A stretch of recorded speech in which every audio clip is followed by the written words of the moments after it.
Welcome to Politics Done Right. I am your host, Egberto Willies. This is a progressive program that will take the mystery out of politics.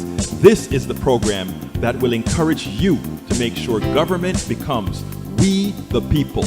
Whether you are liberal, progressive, conservative, or otherwise, you get to air your point of view. We are an independent media outlet that, unlike mainstream media beholden to corporations, we only owe allegiance to you. Remember, you can also send me a tweet at EGBERTOWILLIES. That is at Egberto Willies. Let us engage. It is Politics Done Right.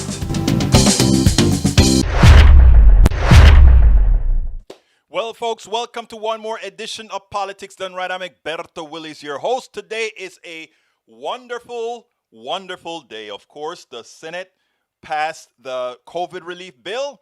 Today, after some shenanigans by a few the right wing woman, I forgot her name, we went ahead and passed the COVID relief bill. Both Nancy Pelosi and Chuck Schumer, they've already signed it. And it's now due to be signed by the president. But folks, relief is on the way to a vast majority of Americans. 85 million Americans or more will get that $1,400, if not more. Many more will get anywhere between $3,000 to $10,000. Again, some people are saying that is a money giveaway. Right, Marjorie, the QAnon woman. That's a giveaway. First of all, I am for right now giving a whole lot of people a whole lot of money for a whole lot of what the plutocracy has taken away from them. You know, last night I was writing another chapter in the book that is way overdue, How to Make America Utopia. And, you know, I started to talk, I'm on a chapter where I'm discussing Jeff Bezos. And I started to read the history of Jeff Bezos and realize that all our great capitalists, what is really making them, what made them really rich? A lot of people say, oh, they're ingenious, they're smart. They're all smart, no doubt, or most of them are smart. Donald Trump isn't. But the one thing that they have in common is a certain amount of cunning. Some of them not so much, but all of them do. I'm elaborating on that in the book a bit. But here's the deal. The American worker has been screwed for a long time. The American worker has not gotten what's deserved of the American worker. The American worker has been doing and doing and doing. You go outside. You go every morning. You wake up in the morning and you go into on the highways and you see people over and over and over again driving. The bus stops are full. And they want you to believe like somehow we cannot give these people a break, because if somehow we give them a little bit of money, if we give them a little bit of something, they're not going to want to work anymore. They're going to want to stay home. Free stuff, socialism. There is only one portion of our economy that is really behaving as a socialist country, and that is how we deal with corporations. We capitalize what they do and socialize the risk.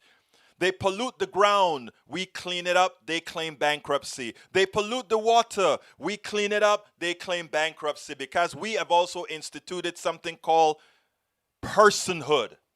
Every corporation that has an LLC, Willie's Media LLC, is a separate entity. It's a person on its own right. But that is what happens. Americans are getting a break, a $1.9 trillion break to help the schools, to help the people, to help those struggling right now. And it's still not enough. It is still not enough. Because what utopia means to me is an America where you're valued, in America where you're valued for your worth. Jeff Bezos is not worth what he has. Jeff Bezos is not worth 1,000th of what he has. And this isn't wealth envy. Because for me, I believe I am wealthy because I am doing what I want to do. I believe I'm wealthy not because of money, but because I have people that surround me who are there around me. That is wealth. Financial wealth fleets. Look at the amount of wealthy people that commit suicide. You think having money is everything? But people, I tell you, what we have accomplished together with this relief bill, and today we have a woman that's going to come on and talk about, what to do with your stimulus check, etc., and all that good stuff. We're going to bring her on a little bit later. But what I want to tell you guys, all my Republican brothers and sisters that are listening to this right now, when you get that check, it's not going to say given to you by Joe Biden. It's not going to say given to you by Nancy Pelosi. It's not going to say given to you by Chuck Schumer. The check you got before said given to you by Donald Trump. Donald Trump didn't give you a damn thing. Joe Biden didn't give you a damn thing. Nancy Pelosi didn't give you a damn thing. Chuck Schumer didn't give you a damn thing. We, America, the people of America, elected people that said, with all the money we have collected in this collective, that for all the folks that have done so much throughout to make America what it is, in this time of pain, we are using our economic structure to attempt to make you whole. I don't want anybody sitting down thinking, this is some sort of a handout. This is not a handout. This is your money, your worth, your works.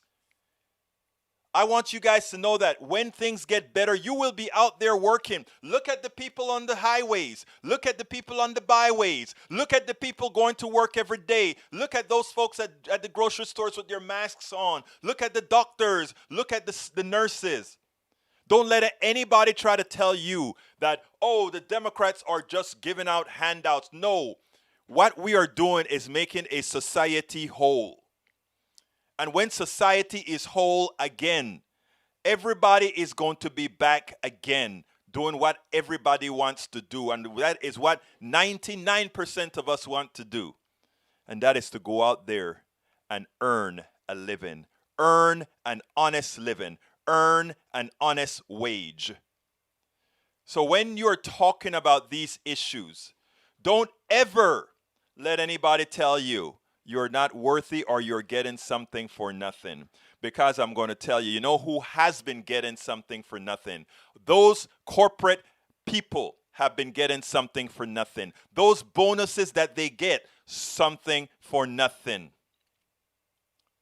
Jeff Bezos had not created anything. If you define what a parasite is, a parasite sucks your blood. A parasite takes something that they just didn't work for. They just sit on top of you and suck your blood. Definition, Jeff Bezos. When I sell my book at Amazon, he gets the majority portion of that book.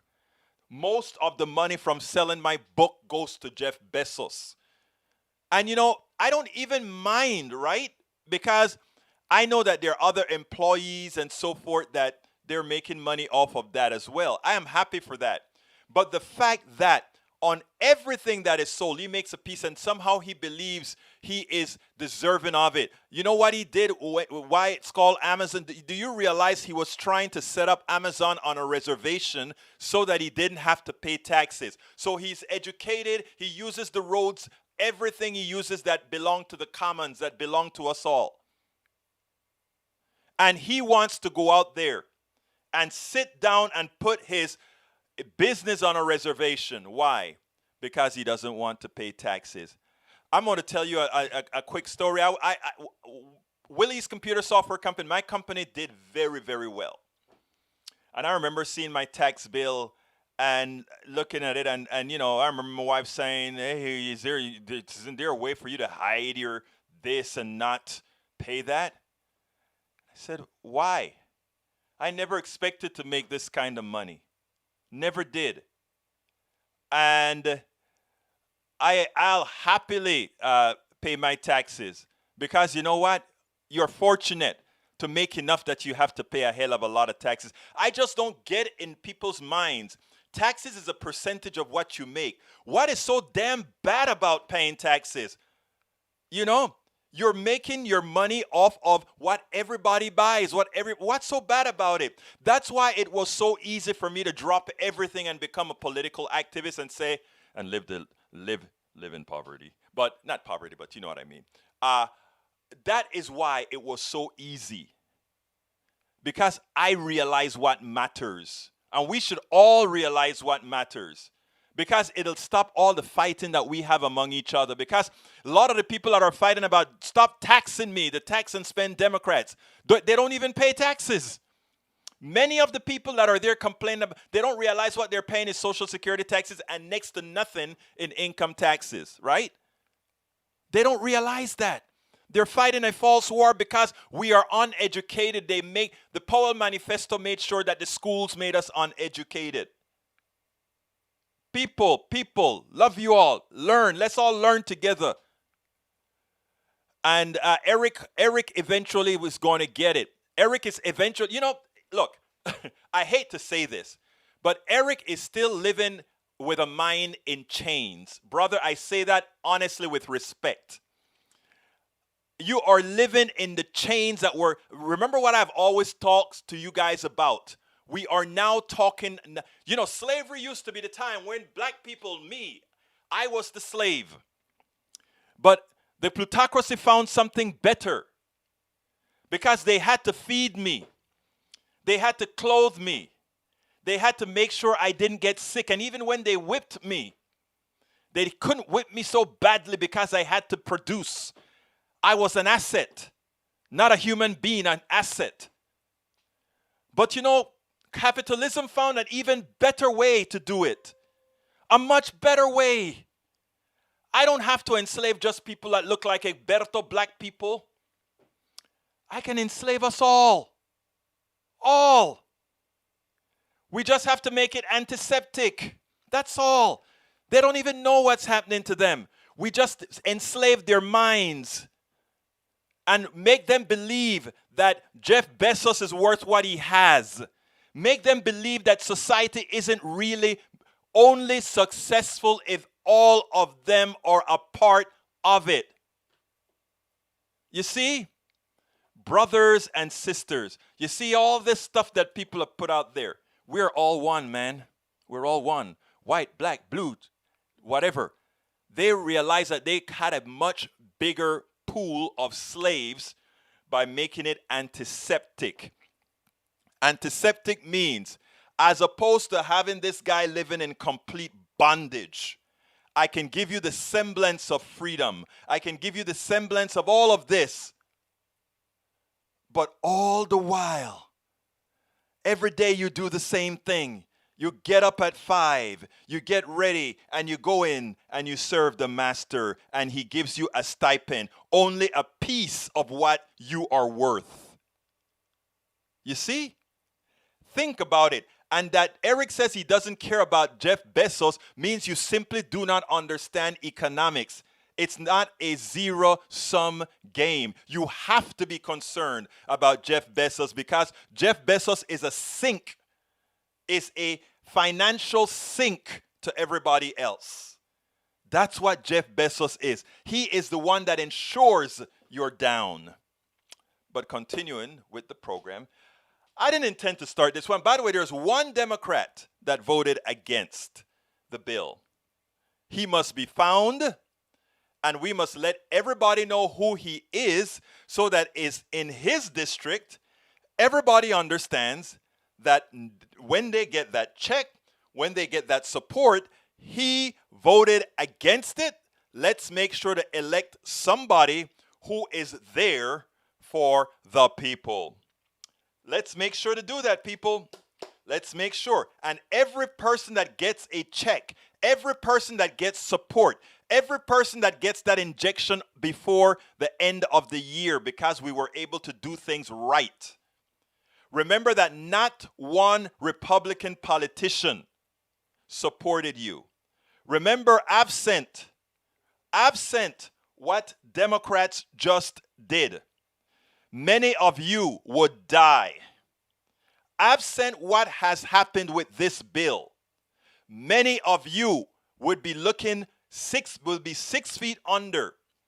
But because we are going to make sure that millions are injected, that millions are vaccinated, you will live because they won't be contagious to you. Those anti-maskers who continue with their delirium, remember who had your back. Remember who threw entirely all the hoopla. We didn't sit down and wait till it become, oh, I guess you're right. We said we knew what was right, and we continued and we moved forward. Anyhow, what is the show about today? Well, all of that is about the show today, brothers and sisters, but also, también vamos a hablar de más de otras cosas además. Okay? So, Pelosi slams GOP. No, but takes the dough. In other words, Republicans love to say no, but they always take the dough. They are there for the signing of the bills that are going to build. No, but takes the dough. Tim Ryan goes ballistic. Financial planner, $1,400 advice. And that's the show that we have for you today. So let's go ahead and start with my good friend Nancy Pelosi, and then we'll take it on the other side. It was dazzling to see them and the Democratic chairs and members speak up about this important legislation. And thank you, Mr. Chairman, for pointing out the inconsistency on the part of our colleagues across the aisle in complaining about money helping the poorest of poor children in our country, while they didn't hesitate to give large amounts of money to the richest people in America in their Republican tax scam. Your charts were very eloquent, Mr. Chairman. And to hear our members speak about the terms of this bill, the values that are in it, the plan that it has, why they were voting yes on the bill, and to hear Republicans talk about why they would vote no. It's typical that they vote no and take the dough. They vote no and take the dough, the hypocrisy. Now, Eric Hayes, what about Biden's cognitive inability? I think those people who continue to buy into the right-wing attempt to make Biden somehow crazy are the ones with the cognitive inability. Because that you can't see you're being used by a right wing to set a narrative, just like the narrative that was set for the unpatriotic insurrection that we had in January. That is what they do. They mislead you. You do silly things. It's no different than believing about Biden right now. Look, 2 years down, Biden he's older. He could have a cognitive problem later on. He doesn't have a cognitive problem now. The man is very much stable. But if you want to believe that and follow watching Fox News, you will continue into that rabbit hole. And likewise about Cuomo, I don't give a darn about Cuomo. I have too many more important things to worry about. Too many more important things to worry about. I will not be discussing Cuomo, and I will not be discussing misinformations about Biden. We are here to move forward. Eric Hayes, I suggest you move forward and start using what God has given us all, a thinking brain. It's very important, my brother, that you do so. Continuing, I want to show you the congressman shows how the difference in bills, because this was good. So this one was a bit longer. Check this out.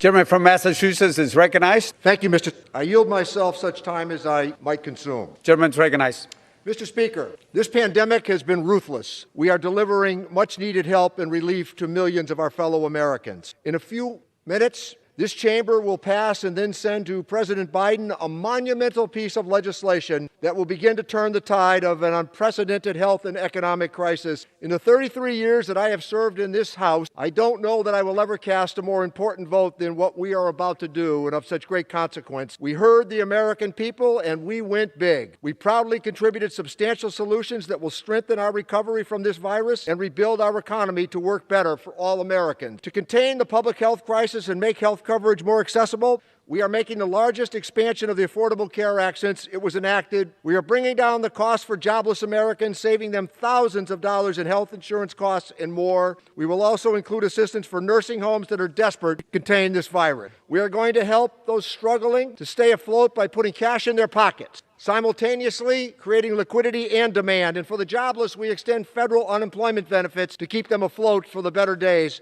that lie ahead. We have made 3 key tax credits for low and middle-income workers and families more generous, more flexible, and more capable of tackling the inequality and concentrated wealth that exists in our country. And we already know that a key to our recovery will be giving parents the tools to go back to work, even though their previous child care may have been upended. We will ease their worries by making child care more accessible and indeed more affordable. The child credit will lift millions out of poverty. The expanded earned income tax credit will put money into the pockets of the lowest income workers. Listen to this following statistic. All in all, there will be an increase in after-tax income for the poorest 20% of Americans by increasing their income by 20%. That is a staggering achievement. It is a life-changing achievement. Lastly, we have also made a long overdue fix to multi-employer pension programs that will protect hard-earned savings of workers, many of whom have been on the front lines of this crisis. These are people who have played by the rules,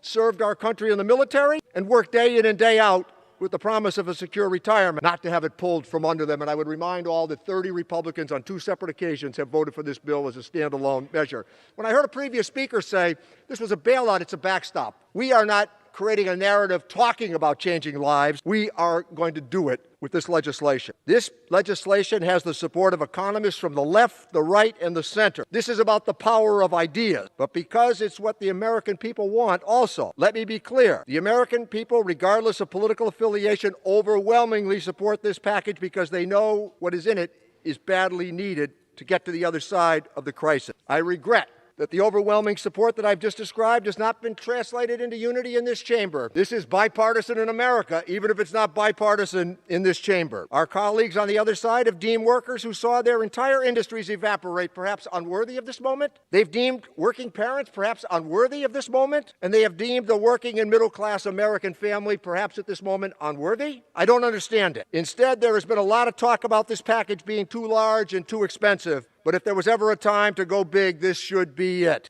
I seem to recall that my colleagues found that wealthy Americans and big corporations were worth the size of their tax cut. So why not working and middle-class families who are facing a health and economic crisis unlike anything the nation has experienced in more than a century? I actually have some charts that I think highlight the difference today. We have 2 comparisons of who benefits from the American Rescue Plan and who benefited in the Tax Cuts and Jobs Act. This is pretty apparent. Pretty obvious to all who might discern in this moment. As you can see, the benefits that my colleagues across the aisle will oppose today go directly to working class Americans. However, with the next chart, you can look at their package, and it was nearly the same size, and by the way, they borrowed $2.3 trillion for it, that had overwhelmingly support from their side of the aisle, but look who the benefits went to. The evidence is overwhelming as to who the benefits went to. This package is nearly the same size as what they did, but the impact of what we're about to do will be extraordinary. Multiple reports highlighted how the tax cuts bill did not, as the proponents claimed, grow the economy or indeed, great hoax, paying for itself. That never happened. And yet they continue to stand behind a law that put the powerful and the wealthy first, and they dismiss what we're about to do today. Hardworking Americans have been for too long left behind, and that ends today. This bill will save lives and livelihoods. We will help families stay housed, put food on the table, and access affordable health care. Most importantly, this package will help families avoid impossible choices. What is interesting is after they were discussing and debating this on the floor, Republicans kept on saying things like, it's going to be more money, wasted money, and giveaways to blue states. It was the biggest joke because then the one Democrat from Kentucky went up and said, guess what? The Republican in the state houses in Kentucky are ecstatic. Kentucky has 4.4 million people. 4 million Kentuckians are going to get the relief. 4 million out of 4.4 million people are going to get it. I want you guys to understand this. The red states are taker states. They're beggar states. In other words, they put less into the government than they take out. In other words, the federal government gives them a lot of money and they take out, or rather, they get a lot of money from the federal government. They pay little into the federal government. New York, California, New Jersey, Connecticut, all these states pay a lot more into the federal government than they take out. And these guys have the nerve to go on the floor and say, we're giving money away to the blue states because they're mismanaged. They're not mismanaged. The people that are mismanaged is the one who's begging for money every day. Every single day, red states get a whole bunch of money from the federal government. Which states are mismanaged? The ones that take less from the federal government or the ones that give more to the federal? Come on. But Democrats do not know how to, once you let go a lie, you never leave it unanswered. I enjoyed watching the debate today on the floor, but too much was left unanswered.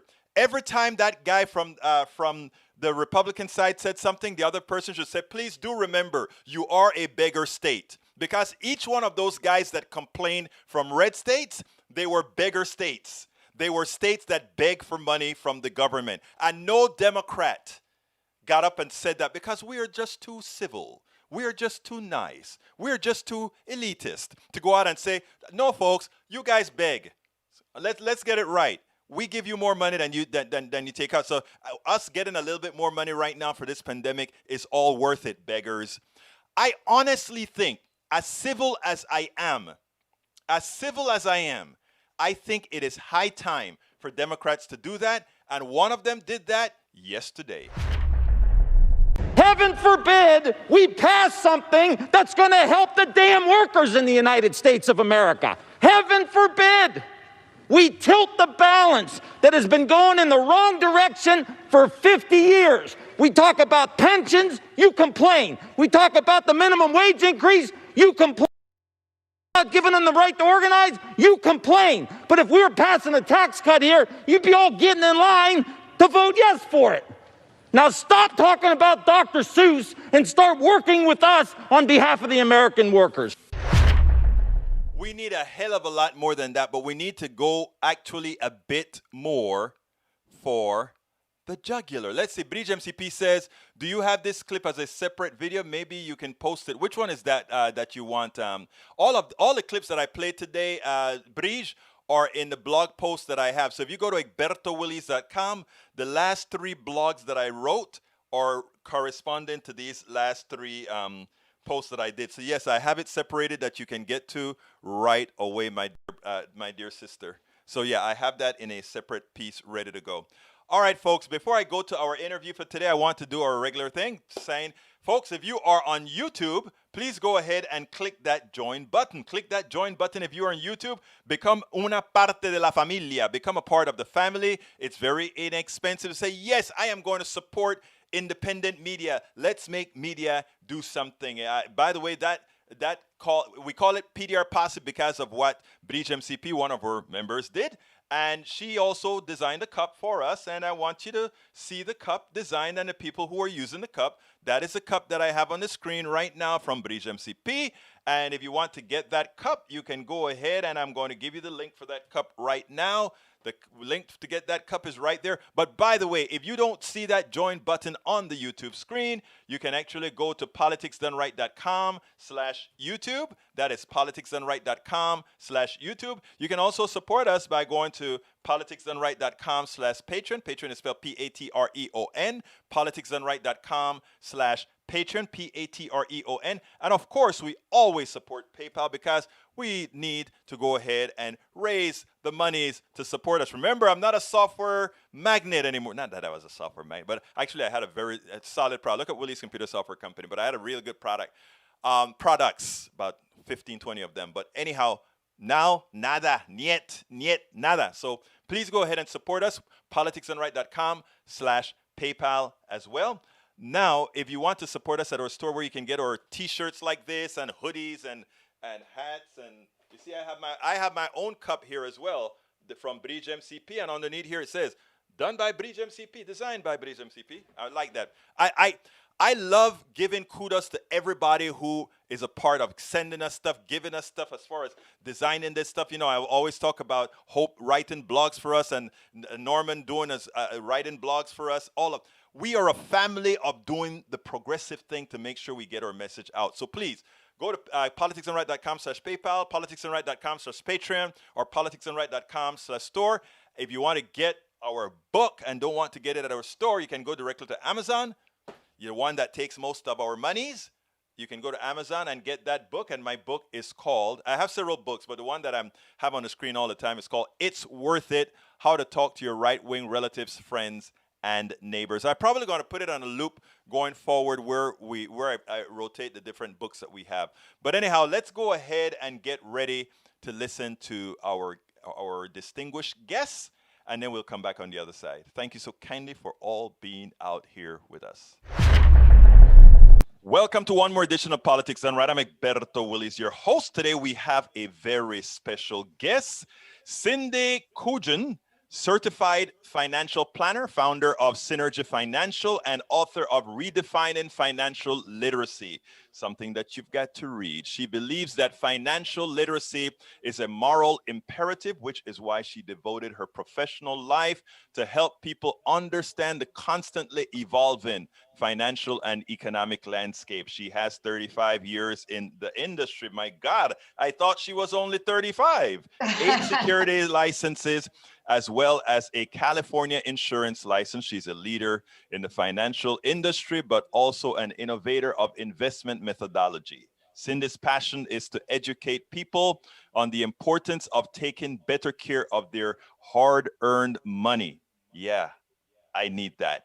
And she is passionate about inspiring people to believe in themselves and to believe in possibility. She broadcasts weekends on Los Angeles radio station KABC. Welcome to Politics Done Right. Cindy, how are you doing today? I'm doing terrific. Thanks for having me. Absolutely. So first of all, there is this big, humongous $1.9 trillion bill in Congress. Tell me, and in fact, they're debating it now. I'm taping it now. Tell me a little bit about your thoughts on this bill. Well, I am very excited about it because, you know, when stimulus is created by the government, that also keeps the stock market propped up, in my professional opinion. So that's good for investors in the short term. And as you know, the Senate just passed the $1.9 trillion package, which means the only person left to sign is Biden. And once he signs the bill, you can expect those checks to be directly deposited or mailed to you. If you're single, you're going to get $1,400 if you qualify. So there's some qualifications. If you're married, $2,800. And if you have small kids, up to $3,000 per child. So that's a lot of money if you have a family of 4, right? It's a lot of money, but I'm going to, first of all, I want to thank you for coming here and talking. You know, a certified financial planner, I think, is important for a lot of people. Most can't afford you, so they're getting you for free right now. So let's ask you for some advice on a few things here. Somebody gets a $1,400 check. Yeah. What do they do? In other words, if it's a family of 2, they've got $2,800. If it's a family of 4, they may have up to over $5,000, right? Yeah. So the first thing I think that investors really need to consider is their emergency fund, because almost 50% of Americans did not have $400 in their emergency fund when the pandemic hit. So, you know, a lot of times, you know, our brain, once we get, you know, a landfill of money that comes towards us, or we have this knee-jerk reaction to want to spend it, right? But I think people need to just take a step back and reward yourselves. Take some of it and maybe spend it versus taking all of it and buying something you really want, but you don't need. So that's the first thing. Evaluate your emergency fund. Number 2, really think this through. Don't get emotional. Once you've been able to reward yourself with some of that, if you feel you need to, then consider saving it. And you really need to identify what your goals are. Could you put it into something long-term like an IRA for retirement? Or do you want it in something more short-term to have access to it, more liquidity? So I think you need to take a moment and think about it. And please don't go open a Robinhood account and start gambling in the stock market. Because isn't that what a lot of people did with the first stimulus check? I don't know.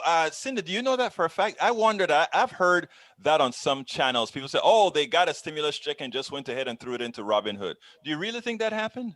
Well, the reason I state that is Robinhood had more accounts opened in the first half of this last year when the pandemic hit than any other time. So yes, I do believe people were, you know, out there. The market had crashed in March. As you know, the Dow dropped about 40%. I'm sure once people started getting their checks, they thought it would be a buying opportunity. And a lot of Robinhood accounts were opened. And there's a lot of people, stocks are red hot right now. You turn on the TV and that's all you hear is about these, high flying tech stocks. So yeah, that's one thing you don't want to do is invest your money in something you don't know about and risk the capital.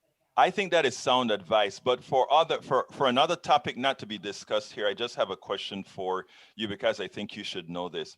What percentage of Americans actively, I'm not talking about maybe in their portfolios that they don't really manage, but what percentage of Americans actively engage in the stock market? Do you know that number? I don't. It's actually a small percentage, believe it or not.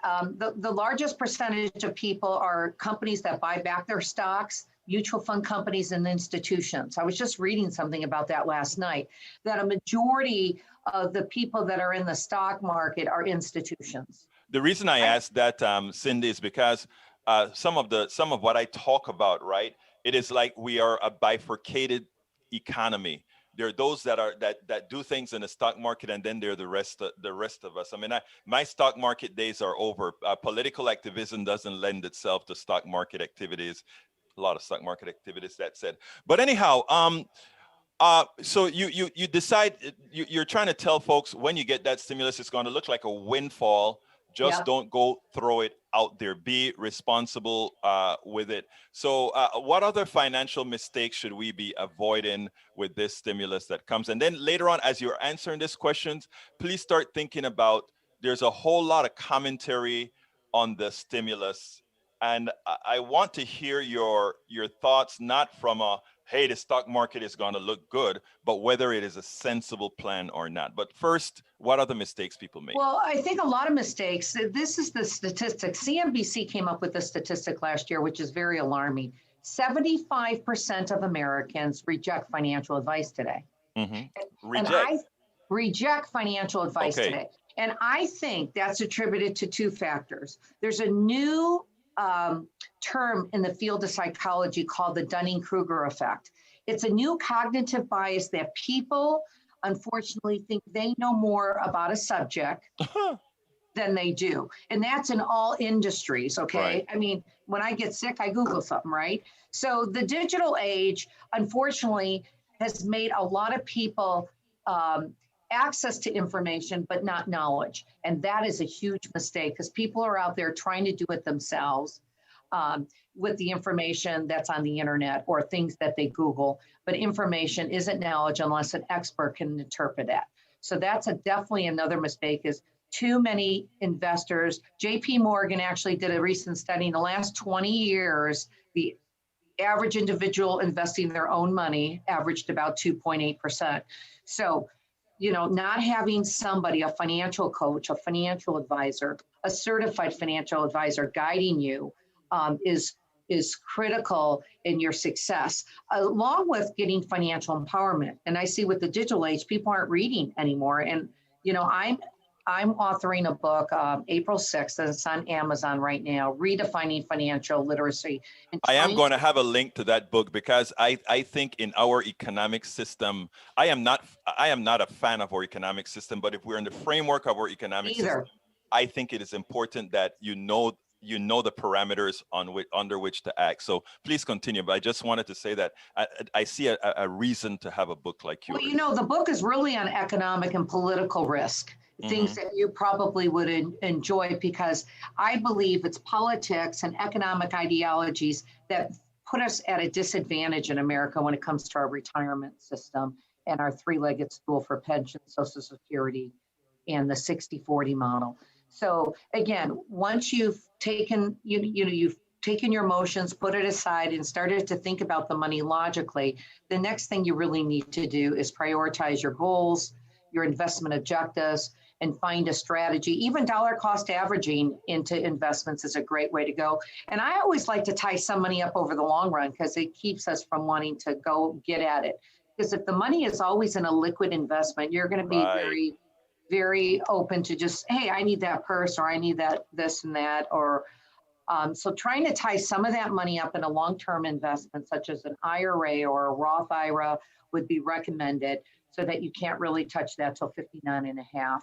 And then keep enough for emergency. And again, take what your monthly expenses are, multiplying times 3, So if your expenses are $2,000, $3,000 a month times three, most people should have about $9,000 in their emergency fund, 3 months worth of their expenses.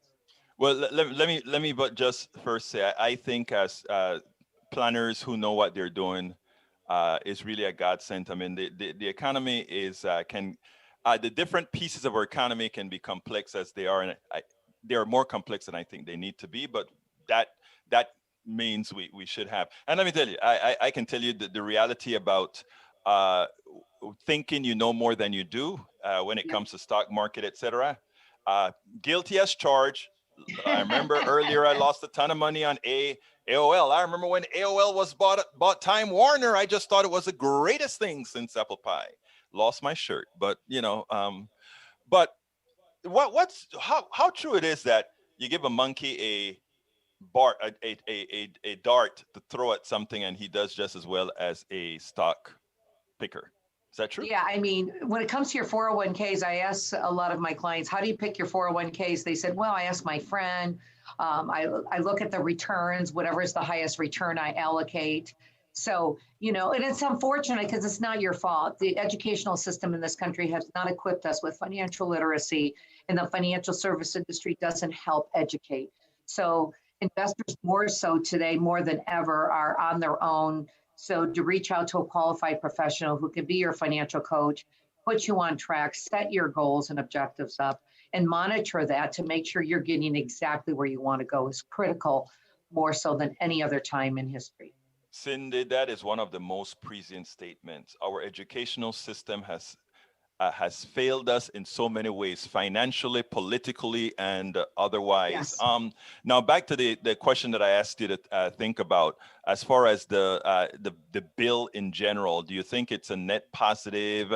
I don't know what your ideology is specifically, but people tend to look at this bill from different ideological Yep. points of view. What are your thoughts on it in not necessarily ideologically, but will it be a net positive for the economy? Temporarily, I have mixed emotions about it because Tell me, anytime I'd like to hear about your mixed emotions about okay, it. so my mixed emotions is this, and this is what a part of my book is about, is when you continue to borrow money to grow, okay, whether that's a government, a corporation, or individuals, and you're borrowing money to help grow the economy, sooner or later, that bubble bursts, and stimulus and monetary policy that this country has been under the last 20 years of borrowing trillions and trillions of dollars has caused havoc in our economic and political system. People aren't upset a Republican or a Democrat won office. People are upset about their money because, unfortunately, inequality, there's just 8 men that dominate half the world's wealth. And that is a big problem. I think short term, it will definitely help people that are suffering, who are unemployed and who may have been furloughed or have lost their jobs. But at the end of the day, continuing to stimulate the economy for COVID-19, for the credit crisis and the tech wreck is causing havoc on our retirement system. It's causing havoc in social issues in America today, on our retirement goals. And I think long-term, it's not good. Short-term, I think it would definitely help some people out. Let me ask you this, because you are correct about us having deficit spending. Now, there are certain economists, specifically Stephanie Kelton, who believes that we have about a $500,000 to $800,000 slack in our markets right now, which would say, given that this $1.9 trillion is over several years, would just about fit that yearly slack that we have in our economy.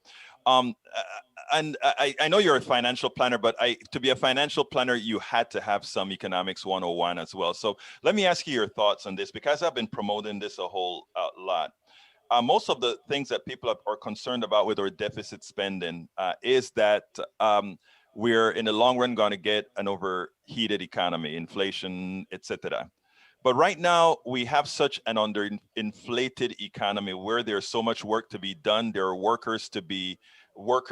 there are a lot of workers ready to do the job, Yeah. but there's a connection that's missing, that thing in the middle. And it seems to me like these stimuli or that, and I want to add one other thing before I ask you to answer. And also, when we're building things of value, a bridge, I mean, isn't money in exchange for gold the same thing as building a bridge in exchange for money that ultimately also generate money from its own existence?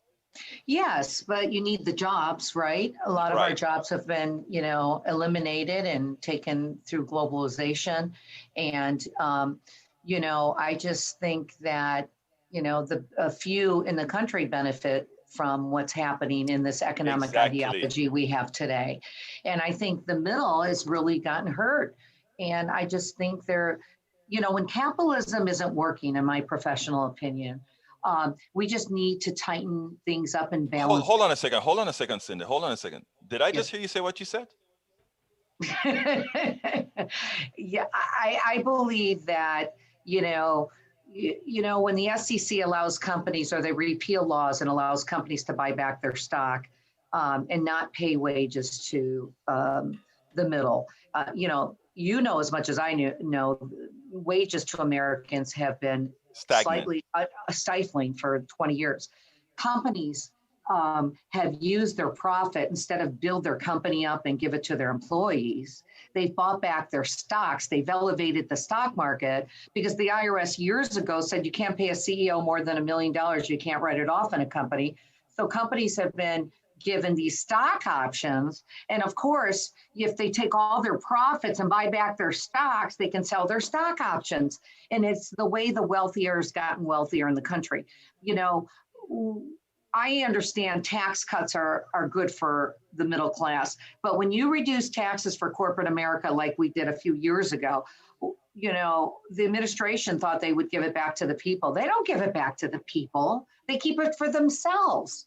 And, and then you have, in 2000, you have greed because of the tech wreck and credit crisis, you have fraud. And then we got to print money or stimulate through quantitative easing, lowering interest rates, paying money to the banks and TARP money. We are just sustaining this unbelievable theme of greed in corporate America. My God, Cindy, I would not have expected that narrative from you. I am so happy to hear that because I so agree with what you've just said. And I'll be frank, I think America, we have a problem. We do. And I think that problem is, and the problem is ideological, getting involved with the practical.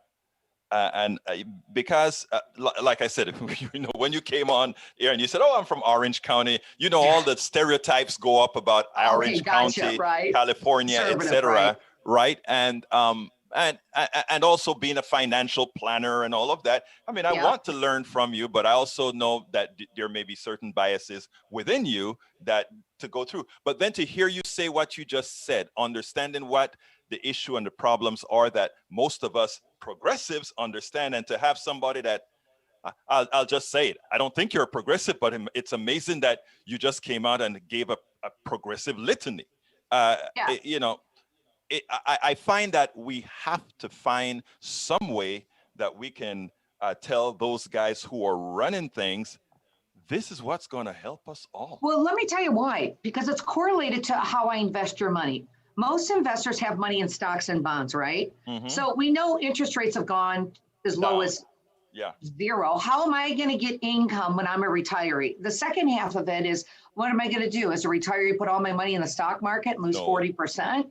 So we have this quandary going on in society today. People are scared, they're anxious, they feel like they're going to run out of money, and the writing's on the wall. Using a 2 asset class model, in my professional opinion, is no longer sustainable, and we must build a multi-asset class concept to fight these economic and political ideologies that have come against us in the last 30 to 50 years, and we can do it. We can build a sustainable retirement. There are other asset classes that you can jump into that are similar to what the rich people have had or the endowments have had access to, commercial real estate. You've heard cryptocurrency. You've heard private credit, venture capital. There are asset classes that the Main Street investors can now take advantage of that we didn't have 20 years ago. And that David Swanson of the Yale Endowment have been using 7 asset classes, beating the S&P 500. So we must fight back.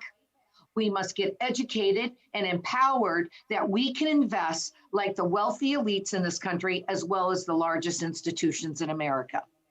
Cindy Couyoumjian, certified financial planner. I think that's the perfect place to end this, except that I always ask this last question. What would you have liked me to ask you that I didn't? No, I think you covered I'm glad you touched based on the political and economic ideologies, because I think that's what's hidden from investors. And by you uncovering that, you're making us all smarter, all empowered to make a difference and to fight back these forces. So thank you for having your station and empowering people with the facts. Cindy Couyoumjian, thank you so kindly for having been on Politics Done Right. Thank you very much. Have a great day. Well, I hope you enjoyed that. I enjoyed speaking to her. Like I said, when I heard that she was from Orange County, I said, oh, well, guess what? But I mean, actually, I like her. I like what she has to say. I imagine she's more of a capitalist than I am, but still, what she had to say, I think, was very, very important. Anyhow, let me salute my peeps. Bridge MCP, she was good. Get him an appointment for free. There you go, Bridge, my dear Bridge. Michael Rudnin, welcome aboard. Linda E, welcome aboard. Linda Joe Kensinger, welcome aboard. Eric Hayes, welcome aboard. Let's see, who else do we have here? Tax 777. Tom C, ¿cómo estás? Going down the list or going up the list. May Wood, how you doing, my friend? I think I got Linda E already. Going up the ladder. I got to climb as I reach my peeps. I think I got Linda Joe Kissinger. Zook was here. I like that name. Zook was here. What kind of name is that? Zook was here. Hello, Democrats. I like that. All right, keeping on going. Keep it going. My eyes are starting to fail me. Not yet, but I'm getting there. Okay, that's Norman Reynolds. Come on, join into the PDR posse. Listen to Norman. Hit that join button or go to politicsdoneright.com/YouTube, and I'm going to put that on the screen. Norman is the one who getting me to do that. There you go. Bingo. All right, continuing with my peeps. Let's see who else is here. Going up the ladder, going up. I continue. Bruce Pollard, how you doing, Bruce? Great to be here. Paul Fleming, how you doing, my brother? And you know what, Paul? Yes, we are. Let's see, who else do I have here? Hey, I didn't get to read your stuff today, Rudnin. I knew I had a lot on the plate, but some of it is from yesterday, isn't it? Maybe, did I get that right? Paulette Stansel, welcome aboard. But Christine Park, welcome aboard. Wow, a lot of folks in here today and a lot of messages in here today. Let's see, who else have I got? If I miss you, just send me another line because, I love to salute all my peeps. Joseph Murphy, welcome aboard. And if I miss you, just throw it in again. I saw one that I hadn't seen before. Nanette Bird Smith, welcome aboard. Paul Fleming, I think I got you. Brian Sams, welcome aboard. Congress is only good for 2 reconciliation per year. Actually, I think it's good for 1 reconciliation a year. But because they didn't do one last year, they could do one this year. Look, I don't take it as fact what I just said, but I think that's what it is. I'm in this stuff a long time, so you know how that goes, Brian. All right, I'm continuing to go down. Julie Van Osdel, welcome aboard. Did you miss much? I don't think you missed much. Joseph Murphy, I think I got you. Paul Fleming, I think I got. Kathy C. Courtney. Kathy says, also see info update about World Trade Organization, TRIPS, waiver for the prevention, containment, and treatment of COVID-19, healthcare for all Texas, one of org co-signers, need constituents to pressure Congress reps. And she gives a salsa, well, actually it's a link there, so please support my good friend Kathy C. Courtney and go to that link that she provided us there. Okay, I'm going back down to the bottom, see if I have Any new messages to talk to people about? Norman Reynolds, it's only one per year. It's one per year. That's what I thought, Norman. But the reason we get 2 this year is because we didn't do it last year. So we are going to get it. We have another one that we can use for infrastructure. That's the deal. Let's see the clip. What is on that clip, Bridge MCP? The chart guy? What do you mean? Come on, give me a little bit better explanation. I don't want to click on that guy and then everybody sees it and like, oh my God, Egberto, ¿qué es lo que hiciste? Okay, how did you like her deficit spending comments? I think her deficit spending comments doesn't, here's the problem. We are not in disagreement. We are generally in disagreement in where we are. Remember when the Republicans passed that tax cut, the $2.3 trillion tax cut, they weren't concerned about the deficit. And I said, justifiably so, right? And the reason why is because of the slack in the economy. But who should benefit from the slack in the economy? The rich people, which are not going to create circulatory movement in money, or what Joe Biden and the Democrats just did. And you saw the 2 charts. All that money in the slack went to the rich people. Under Joe Biden and the Democrats' plans, we put money into the hands of people. Who do you want to put the money into the hands? People like to look at things like, well, we're giving you a $1,400 check. That's like a giveaway. But when we give this guy a tax break, we don't see it as we're putting a check in his hands, because we have so distorted our mindset that we think of ourselves when we get money from an entity as somehow not deserving.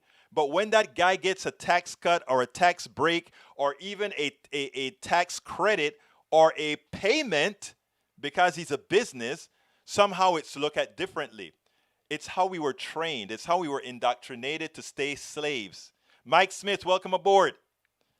And what I'm trying to do with this show as well, brothers and sisters, is unchain our minds from the indoctrination we have received from our inception. Think about that. You getting a $1,400 check somehow makes so many people believe that it's a handout. I am trying to illustrate to folks it's not a handout. It's at best a down payment of what was stolen from you. Please stay with me. Please stay with the program. Please share the program. Please support the program. But please, I want the only way we are going to move forward is if we empower ourselves, really understand our worth. I'm going to tell you something. The amount of product that I produce as one person with Willie's Computer Software Company, I can guarantee you it's more. And this is not being conceited. I'm telling you the kinds of designs that we had in the software. It's more than Jeff Bezos did by being a parasite and taking a piece of everybody's book, a piece of everybody's hand, a piece of everybody's everything. Jeff Bezos is a parasite. I produced, you produce, or you're a secretary, or you're a garbage man, or you're a custodian. What are you? All of you. It's a day's important work we could not live without. Why is Jeff Bezos worth millions of times what you are worth when if you had not bought his products at Amazon, if you had not done any of this, then it wouldn't be. Let's see, Eric says 14 is nothing, should be more. Eric, you're right. I can't. Did you really say that, Eric? 1,400? Didn't I just say a down payment, my brother? That's what I said, right? Hey, guys, let me just tell you, thank you for listening. I love you all. We can fight. We can talk. Hey, we'll rejoin after I move. Hey, Deborah Borgen, how you doing? I hope you're recovered completely, my dear friend. I know you had gone through some stuff, but you know you got your peeps here, Deborah Borgen. You know you got your peeps here. Okay, look, guys. I got to get out of here. Love you guys. Talk to you guys. I hope that you share this stuff. I hope that you at least listen to what I'm saying. My whole goal is to empower us all. So let's do it, baby. Let's do it. My name is Egberto Willies. This is Politics Done Right. And you know how I end this baby. I am what? Out.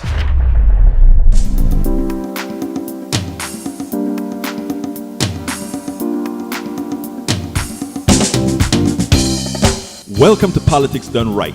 I am your host, Egberto Willies. This is a progressive program that will take the mystery out of politics. This is the program that will encourage you to make sure government becomes we the people. Whether you are liberal, progressive, conservative, or otherwise, you get to air your point of view. We are an independent media outlet that, unlike mainstream media beholden to corporations, we only owe allegiance to you. Remember, you can also send me a tweet at EGBERTOWILLIES. That is at Egberto Willies. Let us engage. It is Politics Done Right.